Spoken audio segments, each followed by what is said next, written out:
या देवी सर्वभूतेषु माँ चंद्रघंटा रूपेण संस्थिता नमस्तस्ये नमस्तस्ये नमस्तस्ये नमो नमः।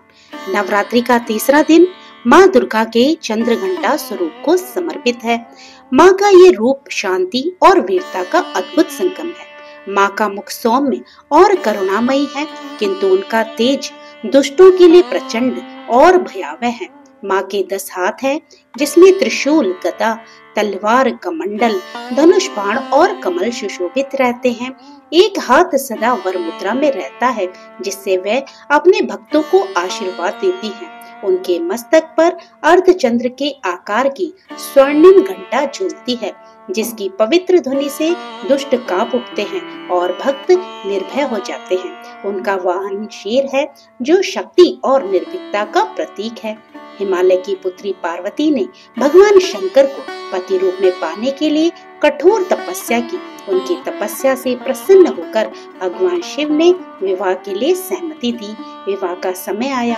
भगवान शिव अपनी बारात लेकर हिमालय के घर पहुँचे, परंतु ये बारात किसी राजकुमार की तरह नहीं, बल्कि भयानक दृश्य जैसी थी। उनका शरीर भस्म से ढका हुआ था, गले में जीवित सर्प थे, केश बिखरे हुए थे और चारों ओर भूत प्रेत, पिशाच, योगिनियां और भैरव थे। यह विकट रूप देखकर माता मैना और हिमालय भयभीत हो उठे। वे सोचने लगे, क्या हमारी कोमल कन्या का विवाह ऐसे भयानक वर के साथ हो सकता है? तब पार्वती जी ने अपने माता पिता की शंका दूर करने हेतु अपना दिव्य स्वरूप धारण किया। वे प्रकट हुई माँ चंद्रघंटा के रूप में। उनके मस्तक पर अर्धचंद्र की स्वर्णिम घंटा जगमगा रही थी। उनका तेज इतना प्रखर था कि संपूर्ण वातावरण अलौकिक हो उठा।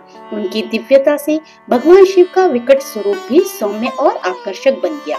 इसके बाद मंगल ध्वनि और वैदिक मंत्रों के बीच विवाह विधि विधान से संपन्न हुआ। इसी काल में असुर राज महिषासुर ने घोर तप कर ब्रह्मा जी से वरदान प्राप्त किया था कि कोई देवता या असुर उसे पराजित नहीं कर सकेगा। वरदान पाकर वह और अधिक अहंकारी हो गया। उसने इंद्र सहित सभी देवताओं को स्वर्ग लोक से खदेड़ दिया और स्वयं स्वर्ग का स्वामी बन गया। देवता त्राही त्राही करते हुए ब्रह्मा, विष्णु और महेश जी के पास पहुँचे। तीनों महाशक्तियों ने अपने दिव्य तेज का संचार किया। उसी संयुक्त शक्ति से आदि शक्ति दुर्गा प्रकट हुई और जब महिषासुर का अत्याचार बढ़ा, तब माँ ने चंद्रघंटा स्वरूप धारण कर रणभूमि में प्रवेश किया। माँ सिंह पर आरूढ़ होकर गर्जना करती हुई आगे बढ़ी। उनकी चंद्रघंटा से ऐसी दिव्य और प्रचंड ध्वनि निकली कि असुर भयभीत होकर थर्राने लगे।